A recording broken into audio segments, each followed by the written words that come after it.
தலையோட ஸ்பீடு உங்களுக்கு தெரியும்னு நினைக்கிறேன். தலை என்றைக்குமே ஸ்பீடு தான். ஏகேனா ஸ்பீடு.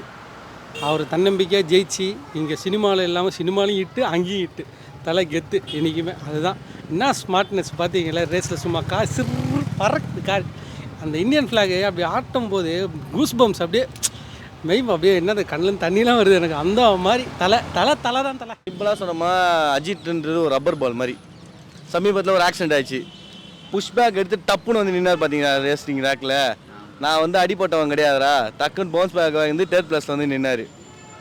அது ஒன்று. ஃபஸ்ட்டு அவரோட இந்தியானிட்டி, இந்தியன் சொல்லி அந்த தேசிய கொடி ஆடிட்டு வந்து நின்னார் பார்த்தீங்களா, அதில் வந்து நான் ஒரு இந்தியன் அப்படின்னு காட்டிட்டார். மூணாவது அவங்களோட ஃபேமிலி, ஷாலினி மேடம் கூட இது பண்ணது, அவங்க பையனை கூப்பிட்டு வந்து அந்த அவார்டு வாங்கினது, அப்படிலாம் பார்த்தா வேற ஒரு சர்க்கிள். அதாவது அஜித்தோட வந்து பார்த்தீங்கன்னா அவரோட ப்ரொஃபஷ்னல் வந்து ரேஸு, பேஷனு, ஆக்டிங்கு. அதுதான் அவரோட எய்மு, அவரோட ஹாப்பினஸ் எல்லாமே. அது ரேஸுக்கு வந்தால் அவர் வேறு மாதிரி அஜித்தாக மாறுவார். அதுதான் அவருக்குள்ளே இருக்கிற ஸ்பெஷலு.